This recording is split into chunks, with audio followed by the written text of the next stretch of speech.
Myself Divisha. I will be teaching you intermediate microeconomics in this series of lectures.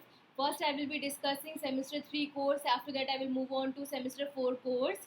And let me just introduce myself to you. I have done graduation in economics from Hansraj College. Post that, I did masters in economics from Delhi School of Economics. And then I worked in corporate sector for a couple of months. After that, I moved to teaching. So it's been around 5 years in DU that I've been teaching. I've taught many subjects. For example, intermediate microeconomics, Indian economy, econometrics, and various other subjects. So now I plan to shift my lectures along with the DU teaching toward online courses. So first set of series include intermediate microeconomics course. Be with me throughout the lectures. I will try to make it as informative as possible for you. If there is any doubt, you can just post it in the comment box. Alright, so my first topic is on market. This is market. If you check, this is my on market. We first have concept called demand. Demand, as you would have studied in your 12th standard, it's simply willingness to pay. So if I just plot a demand function, you would plot here price and the quantity here. Then we understand from the law of demand that it's a inverse relationship between price and quantity, keeping other things constant. So I have a downward sloping demand curve. That's the representation of a demand curve.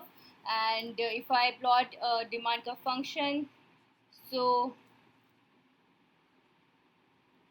such kind of a function represents a demand function. Okay, you would be aware of it. Then I move on to the supply function. So if I plot the supply function in the same analysis, it's simply a positive relationship between the price and the quantity. So since this is something that you're familiar with, I'll just rush through these concepts. So price and quantity, if I plot here, and a positive relationship between price and quantity, because as the price is rising, the quantity supply, other things being constant. You must have studied these concepts before, so very quickly I'll take you through these concepts. If I talk about a supply curve which is vertical in nature, it means quantity is actually fixed. Such kind of a supply curve is a representation of short run supply curve for most of the industries. We find this in the short run the supply is actually fixed, and so we have a quantity fixed at some level, and the corresponding to which, no matter whatever the prices are in the economy, the supply is actually fixed. So that's how a vertical supply curve is represented. Now if I talk about the market is simply the interaction between the demand and supply curve. So I have on my x-axis quantity and y-axis prices. Always remember that you have to must remember that you should be plotting the labels well. Okay, so I have a downward sloping demand curve and an upward sloping demand supply curve. Wherever demand and supply intersect, we find a market equilibrium. So this is the equilibrium price corresponding to it, and this is the equilibrium quantity corresponding to it, right? So again, this is something that you would have studied. Now if I have to understand what are the comparative statistics, so let me just change analysis little bit and say, because of some external factor, say a decrease in raw material prices,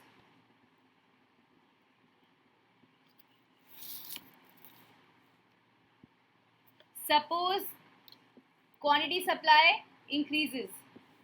So can I have a shift in supply curve therefore? Because there is no change in the price movement, and for every unit of price there is an increase in supply, so I shift the supply curve to the right.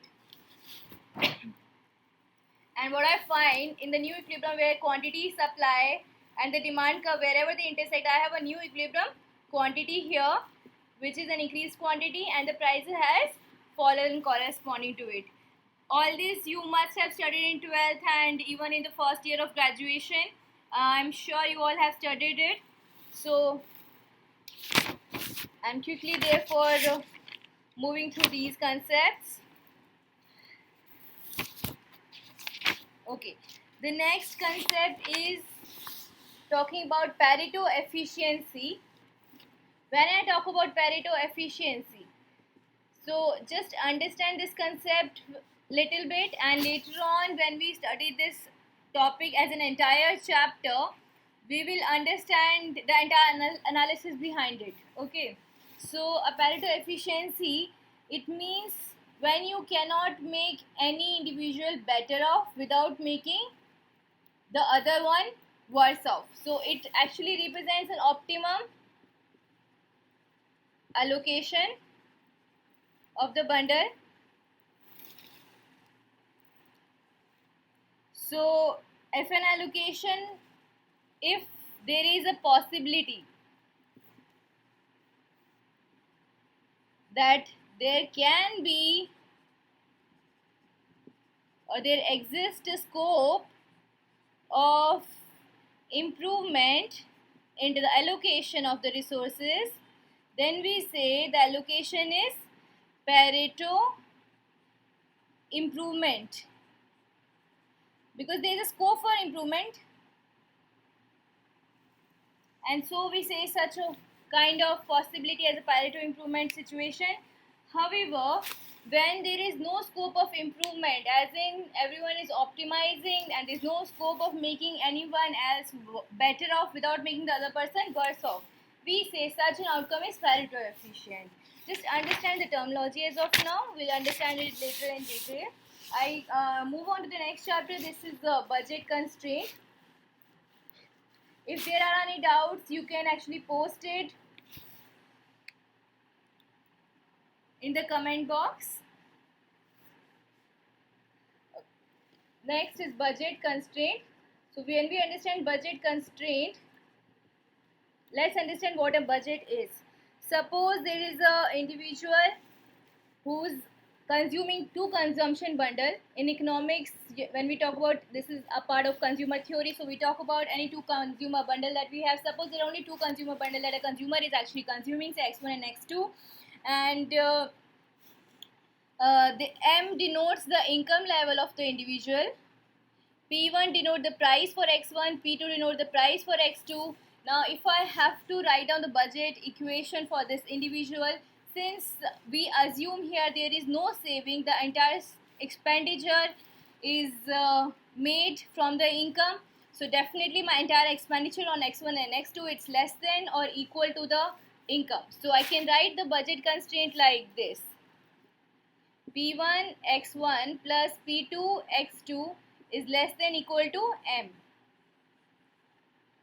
Okay, so make sure you understand this is P1 x1 plus P2 x2 less than equal to M, means this is the maximum income that I can have, and out of which my expenditure is on the two goods x1 and x2, and there is no savings that we have here. I hope it's clear up till now. Now I move on to the properties of the budget set. So this set, if I have to plot in a two commodity space in which on the x-axis I have x1 commodity plotted and on y-axis I have x2 commodity plotted. Suppose I want to understand what is the equation it's denoting. If I plot this equation, I'll have a downward sloping curve. I'll just explain how we are getting this downward sloping curve. Suppose you derivate, take the total differentiation of this. What do we get? Derivation of dx2, derivation of x1 will come out to be minus p2 minus p1 by p2. Just check the derivation. This is what you'll come up at, and this represents the slope of the equation. So you must have studied in mathematics that slope of any equation, here if we have to plot, we take the slope represented by dx2 by dx1, and this, by derivating this equation, you will come up at minus p1 by p2, which is the slope of this equation. Minus represents it's a downward sloping curve, and p1 by p2, since it's constant, prices are constant, so we say the equation, the line here is actually a constant downward sloping curve, and the intercepts here represent, so if I put x2 equals to 0, what is it? It represents m by p1. Here x1 is 0, so I have here from this equation it's m by, this point represents m by p2. Okay, so make this point clear. This is m by p2, this is m by p1, and the equation here represents, this represents budget line. This is called as budget line, and the entire area under the budget line till the origin, it represents set. This is called as budget set. So this entire area budget set which lies under the budget line, and budget set also includes the budget line. This entire equation represents budget set. So anything less than m represents any point inside the area, and anything on the point here on the budget line is representing equality between expenditure and the income. I hope this is clear. By budget line, we also call it, this is also called as opportunity cost of consuming good one. Also called as opportunity cost of consuming good one. It means how much x2 do I have to give up to consume an additional unit of x1, and this is what we are understanding from this slope as well. dx2 by x1, it represents to increase an additional x1, how much of x2 do I have to give up, and this is represented by the slope of the budget line. Now I move on to the changes in the budget line which might happen because of various changes in, say, prices or the income. First is, if I increase the income, okay, if the income is increased, and here I have a budget line with point here m by p1, this is x1, this is x2, this is a point here m by p2. Suppose income is increased from m to m1.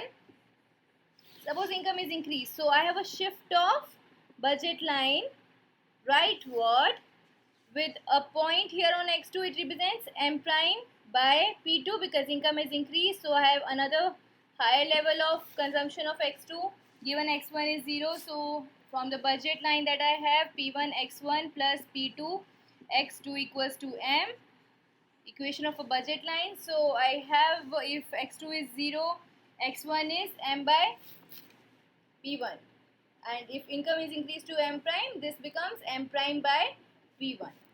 So this represents a higher number than m by p1. So this is about how budget line shift rightward with an increase in income by, say, delta m. So my new income m prime is m original plus delta m.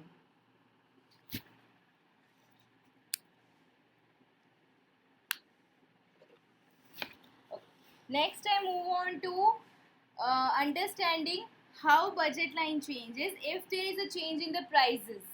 Now we have just discussed if there is a change in income, then how does the budget line changes. Next we are going to study how budget line changes if the prices change. Okay, so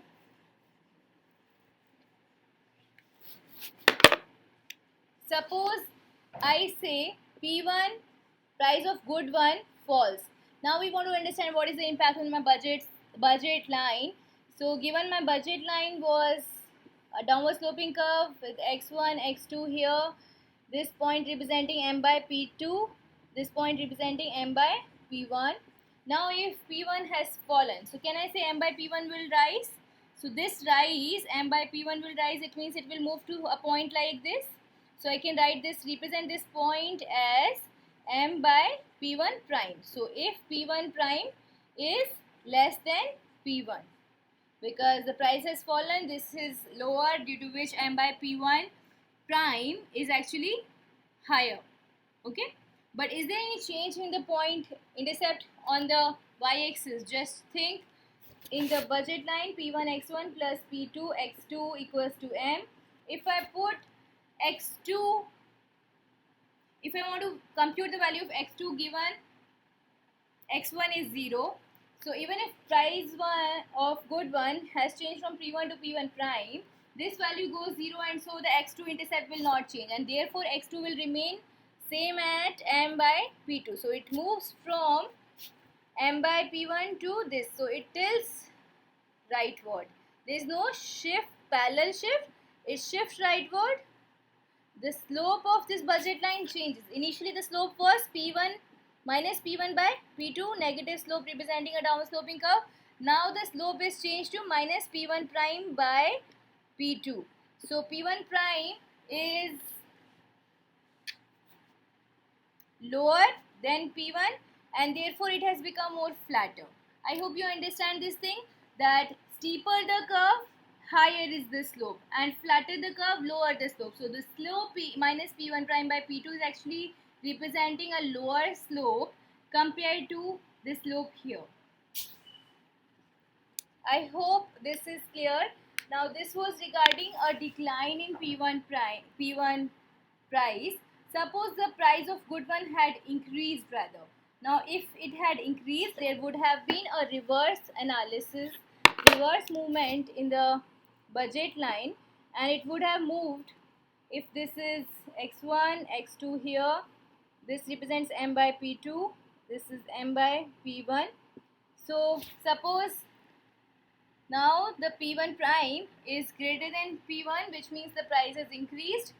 So m by P1 therefore has fallen. This has fallen, so it moves from here to a point somewhere here, and this again will not change. So I can say my budget constraint, budget line here, it moves inward in the leftward direction, and this is a new point. It represents m by P1 prime, and P1 prime is higher than P1, and therefore m by P1 is lower than this number. So it shifts leftward and represents a leftward shift. Lastly, in this concept, if we say both P1 and P2 simultaneously are increasing, suppose by the same proportion, which means if P1 is increased by T proportion, P2 is also increased by T proportion, then we understand how is this that the budget constraint will change. Let's understand. Suppose P1 is increased to TP1 and P2 is also increased to TP2. So both are increasing in the same proportion, which means my new budget constraint is written as TP1 x1 plus TP2 x2 equals to m. Okay, and if I take this T common, it represents P1 x1 plus P2 x2 equals to m by T. So can we see that there is no change in the slope? Slope of this line will still remain the same at minus P1 by P2. It represents the slope again, but here the income will actually fall by this proportion. And so if you plot the budget constraint in this case, the budget line here x1, x2, this point representing m by P2, this representing m by P1, budget line will move inward parallelly, and the new income is actually m by T. I can write it by m prime, so let me just replace it by m prime by P1, m prime by P1. It's a parallel shift inward because the prices of both the goods are actually changing in the same proportion. T is the proportion by which they are changing, so we have that there is no change in the slope of this budget line, and so only change is reflected on the income. I hope all these concepts are clear, and I'll move on to the new continuation of this topic in my next lecture. Thank you all. Please like and subscribe if you like my video. Thank you.